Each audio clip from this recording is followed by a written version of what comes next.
Dear 11th standard students, இன்னைக்கு நம்ம என்ன பார்க்க போறோம் அப்படினா exercise 8.4ல sum number 1 given பாருங்க, find the magnitude of a vector cross b vector if a vector is equal to 2i cap plus j cap plus 3k cap and b vector is equal to 3i cap plus 5j cap minus 2k cap. So நம்ம இப்போ பார்க்க போகிறது cross product. So cross ப்ராடக்டில் அங்கே கொடுத்துருக்குற ஆர்டரில் தான் எடுத்துக்கணும். ஆர்டரை மாற்றினீங்கன்னா அதோட சைன் சேஞ்ச் ஆகிடும். ரெண்டாவது டாட் ப்ராடக்ட்டுங்கிறப்ப நீங்கள் என்ன பண்ணியிருப்பீங்க அப்படின்னா ஐ கூட ஜே கூட கே கூட பண்ணியிருப்பீங்க. பட் இங்கே கிராஸ் ப்ராடக்டில் ஐ கூட பண்ணாலோ ஜே கூட பண்ணாலோ கே கூட பண்ணாலோ ஆன்சர் 0 ஆகிடும். அதனால நீங்கள் என்னத்தை எடுத்துக்கிறீங்க, இப்போ ஐ எடுத்துக்கிறீங்கன்னா ஐயை வச்சுக்கிட்டு ஜேவையும் கேவையும் தான் மல்டிப்ளை பண்ணணும். ஸோ அதனால் இதுக்கு நம்ம எப்படி எடுப்போம் அப்படின்னா மேட்ரிக்ஸ் மல்டிப்ளிகேஷன் பார்த்துருக்கோம் இல்லைங்களா. ஸோ அந்த இதில் டிட்டர்மினன்ட் கண்டுபிடிப்போம் இல்லையா, மேட்ரிக்ஸில் டிட்டர்மினன்ட் கண்டுபிடிப்போம் இல்லையா, அந்த ஃபார்மேட்டில் தான் இந்த சம்மை செய்ய போகிறோம். சரிங்களா. இப்போ பாருங்கள், A vector cross B vector.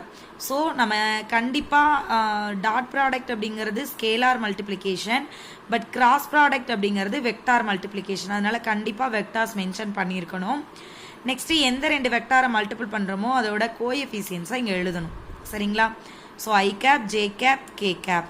First A vector இந்த ஆர்டரை மாற்றிடக்கூடாது, மாற்றிட்டிங்கன்னா சைன் மாறிடும். ஸோ 2 1 3 இதில் 3 5 -2 வித் சைனோட எழுதணும். இப்போது இதுக்கு டிட்டர்மினன்ட் கண்டுபிடிக்கிறப்ப என்ன பண்ணுவோம், ஐ அப்படியே வச்சுக்குவோம். ஸோ அந்த காலம் அண்டு ரோவை விட்டுட்டு மீதி இருக்கிற ரெண்டு கோஃபேக்டர்ஸை எடுத்து பண்ணுவீங்க இல்லைங்களா. ஸோ அப்போ ஐ வச்சுக்கிட்டோம். 1 × -2 minus 3 × 5. Okay. Second one is minus j cap into. அப்போ இந்த காலம் இந்த ரோப் விட்டுறணும்.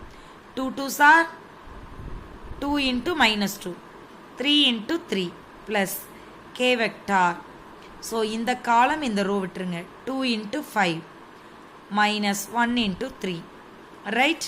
இப்போது 1 × -2 -2வா, 3 5s are 15ஆ, அடுத்து 2 2s are 4 plus into minus minusஆ, 3 3s are 9ஆ, 2 5s are 10, 1 3 is 3. சரிங்களா. இப்போ இது ரெண்டும் சேம் சைன், ஸோ ஆட் பண்ணுறோம். இது ரெண்டும் சேம் சைன், ஆட் பண்ணிங்கன்னா 13 -13 கிடைக்கும். வெளியில் ஒரு minus, so minus into minus plus. சரிங்களா. இது ரெண்டும் டிஃப்ரெண்ட் சைன் சப்ராக்ட் பண்ணுறீங்க, அப்போ 7kன்னு கிடைக்கும். ஓகே. இப்போது இதோட மேக்னிடியூடு தான் உங்களை கண்டுபிடிக்க சொல்லியிருந்தாங்க. மேக்னிடியூட்னா என்ன பண்ணோம், இதில் இருக்கக்கூடிய கோஎஃபிஷியன்ஸை ஸ்கொயர் பண்ணி ஆட் பண்ணி ரூட் எடுக்கணும். ரைட். இதோட கோஎஃபிஷியன்ட் என்ன இருக்குது, -17 ஸ்கொயரா ப்ளஸ் 13 ஸ்கொயரா ப்ளஸ் 7 ஸ்கொயர். சரிங்களா. இப்போ 17 ஸ்கொயர் 289ஆ, 13 ஸ்கொயர் 169ஆ, 7 ஸ்கொயர் 49ஆ. இப்போது இந்த நம்பர்ஸ் எல்லாத்தையும் ஆட் பண்ணிங்கன்னா உங்களுக்கு √507 கிடைக்கும். ஓகே. Thank you students.